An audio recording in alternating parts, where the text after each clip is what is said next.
Alors bonjour à tous, heureux de vous retrouver chers amis en ce samedi 18 janvier 2025, déjà le 18 janvier, 7h44 heure du Québec. Merci d'être avec moi. Ceux qui sont abonnés, merci infiniment. Ceux qui vont s'abonner, merci aussi.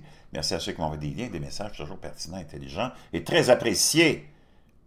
Merci à ceux qui vont commenter la vidéo, me dire d'où vous regardez, partager la vidéo et écraser le petit pouce en l'air.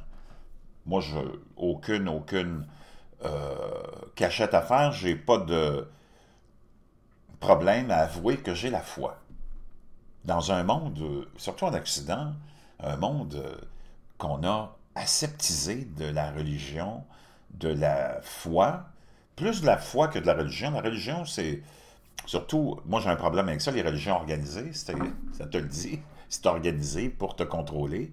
Et depuis des milliers d'années, disons 3000 ans, depuis la création du judaïsme qui a découlé aussi, qui a eu une dérive vers l'apparition du christianisme et de l'islam, ben tu le vois, c'est une élite qui s'est installée puissante, très puissante, et qui est toujours de mèche avec ta classe dirigeante.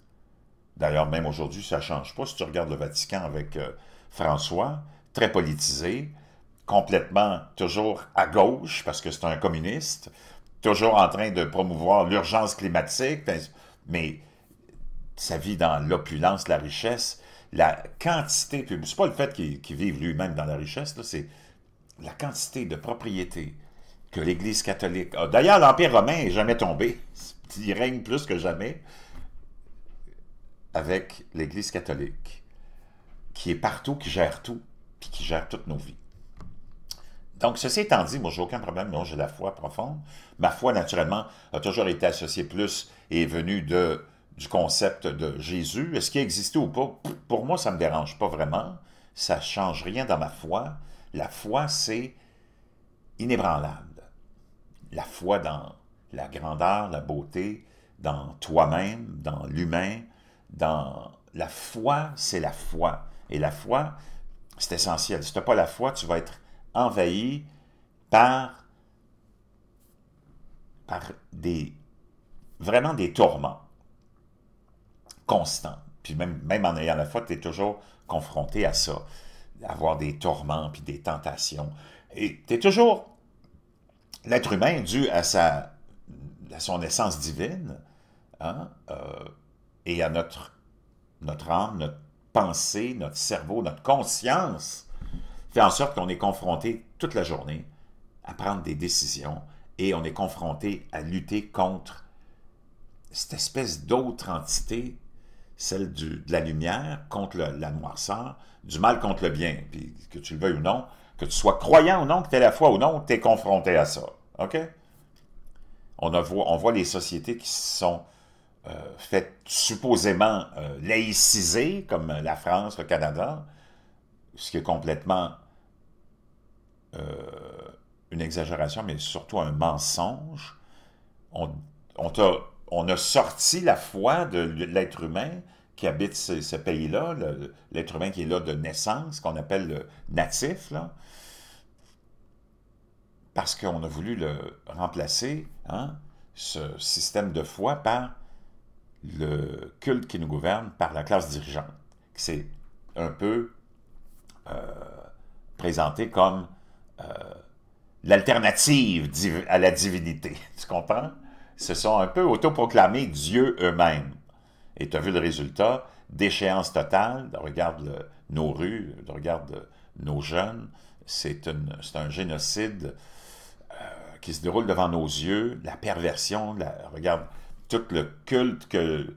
Autant le complexe qui nous gouverne, le complexe de l'élite, qui sombre dans la pédophilie, les cercles et les réseaux de trafic d'enfants et de sexe en général, te démontre à quel point on est dans un point peut-être de non-retour qui va nous amener vers un autre mouvement d'éveil, parce que tu vas te rendre compte qu'on t'a menti. Et quand tu vas découvrir que c'est la foi qui fait que tu te remplis de protection, ben, je peux te dire une chose, tu vas te sentir mieux. Et là, on est en train d'assister à ça.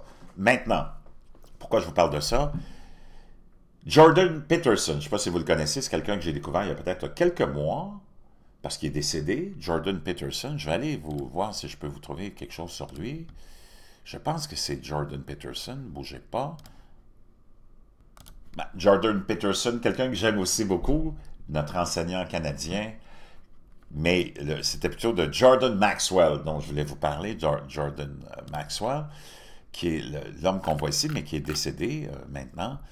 Quelqu'un de vraiment extraordinaire et qui a fait beaucoup, beaucoup de recherches sur les anciens écrits, la religion, l'origine de la religion, parler beaucoup de Jésus. Pour lui, c'est que des livres de fiction, c'est une histoire, et puis c'est la plus grande et la plus belle histoire, mais ce n'est que des personnages fictifs. Maintenant, quelque chose que puis c'est lui qui a parlé de ça beaucoup, ce dont je vais vous parler, vous partager, et qui est vraiment fascinant, si je peux trouver mon lien, parce que j'en ai beaucoup. Laisse-moi voir ça.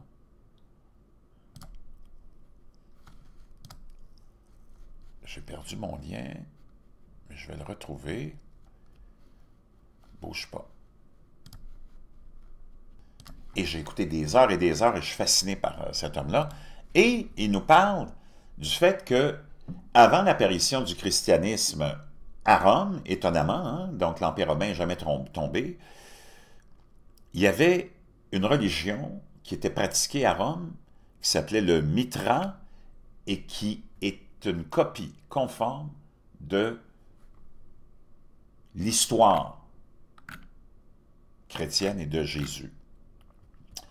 Mais, naturellement, tu as l'establishment, tu as le complexe religieux chrétien qui nie tout ça, parce que tu veux quand même pas admettre ces choses-là. Mais la plupart des jeunes chrétiens découvrent ce genre d'affirmation en surfant sur Internet ou en étudiant à l'université. Des athées comme Richard Carrier et David Fitzgerald, on pourrait rajouter Jordan Maxwell, mais qui n'étaient pas athées, ont beaucoup écrit sur ce type de comparaison entre le mitraïsme et le christianisme.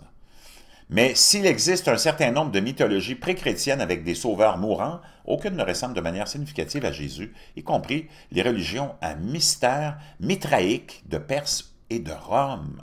Une grande partie de ce que nous verrons ou nous venons de décrire à propos de Mithra est tout simplement fausse, naturellement. Ça, c'est le complexe chrétien qui dit ça. C'est comme, c'est comme un policier qui enquête sur le crime d'un autre policier. Il y a des bonnes chances que tu ne connais jamais la vérité. L'une provenant des régions de l'Inde et de l'Iran. D'ailleurs, j'aimerais vous rappeler qu'on est tous, à l'adolescence, on est tous hindous. Ça commence là. Et l'autre, des siècles plus tard, à l'époque romaine. De nombreux sceptiques ont essayé de relier ces deux traditions en une seule tradition continue et ce faisant, ont déformé ou mal interprété les éléments de base de la tradition et de la mythologie. C'est ça qu'on veut te dire, parce qu'on veut te rassurer que, naturellement, l'Église catholique a sa légitimité. Donc, mais voici l'histoire. Les prétentions, supposément selon le complexe qui nous gouverne.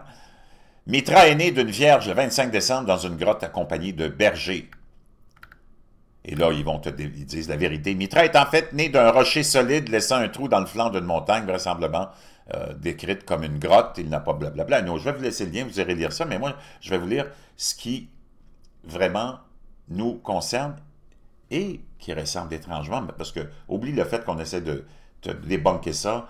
Jordan Maxwell a fait tellement de recherches, a parlé à des rabbins, et je peux dire une chose, même les rabbins les plus éminents ont dit, chaque peuple a sa religion, puis il faut bien qu'on ait une religion, dans le sens en voulant dire, tu le sais que c'est de la bullshit, mais qu'est-ce que tu veux? Mithra était considéré comme un grand maître et enseignant itinérant. Naturellement, il essaie de débunker ça. Mithra avait 12 compagnons ou disciples. Regarde ce qu'ils disent en plus pour débunker ça. Il n'existe aucune preuve de cela dans les traditions iraniennes ou romaines. Il est possible que l'idée de Mithra avait 12 disciples soit simplement dérivée de peintures murales dans lesquelles Mithra est entouré de 12 signes et personnages du zodiaque. Tu tu comprends? Mais cette imagerie est post-chrétienne et par conséquent n'a pas contribué à l'imagerie du christianisme, blablabla. Mitra a promis l'immortalité à ses disciples. Bien qu'il n'y ait aucune preuve à ce sujet, il est certainement raisonnable de penser que Mitra aurait pu offrir l'immortalité, car ce n'est pas rare pour n'importe quel dieu de la mythologie. Mitra a accompli des miracles, bien sûr c'est vrai, car cela n'était pas rare non plus pour les personnages mythologiques. Mitra s'est sacrifié pour la paix mondiale. Il n'existe que peu ou pas de preuves que cela soit vrai. Mitra fut enterré dans un tombeau et ressuscita 3 jours plus tard, et Mitra fut célébré chaque année au moment de sa résurrection. Rien dans la tradition mitraïque n'indique qu'il soit jamais mort et encore moins ressuscité, blablabla. Mitra est appelé le bon berger et était identifié à la fois à l'agneau et au lion. Naturellement, on veut te donner la vérité. Rien ne prouve que Mitra...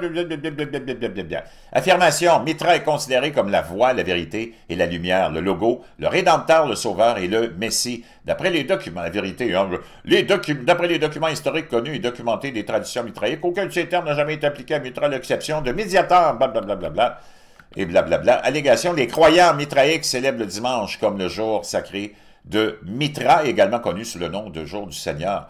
La vérité... Cette tradition de célébrer le dimanche n'est vraie que pour les croyants mitraïques de Rome. Ah, mais c'est ça dont on parlait justement, que Rome avait, ou que les Romains, ou que cette entité satanique avait copié tout de cette histoire de Jésus, de cette autre religion.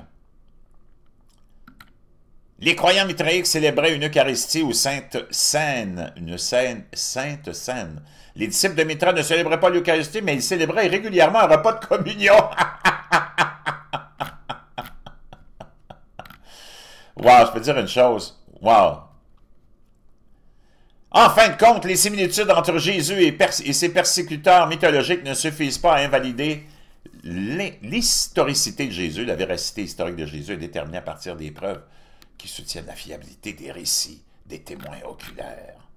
Donc, chers amis, je voulais vous laisser ça parce que c'est vraiment fascinant. Moi, j'étais vraiment pas... moi, je suis un profane. Là. Moi, j'ai la foi. Pas important, la foi en qui, en quoi. L'important, c'est que tu aies la foi. La foi, c'est universel. Et ça n'a pas vraiment de visage. Mais tu peux développer ta foi dans un modèle personnel, puis c'est bien correct, mais il faut que ça reste personnel. C'est comme le sexe, puis ton orientation sexuelle. Il faut que ça reste personnel. Puis sais-tu quoi? Moi, j'en ai rien à cirer. Puis je ne veux même pas en entendre parler parce que c'est des sources de conflits inutiles.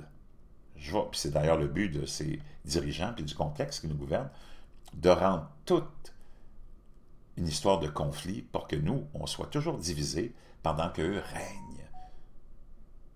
Pensez à ça.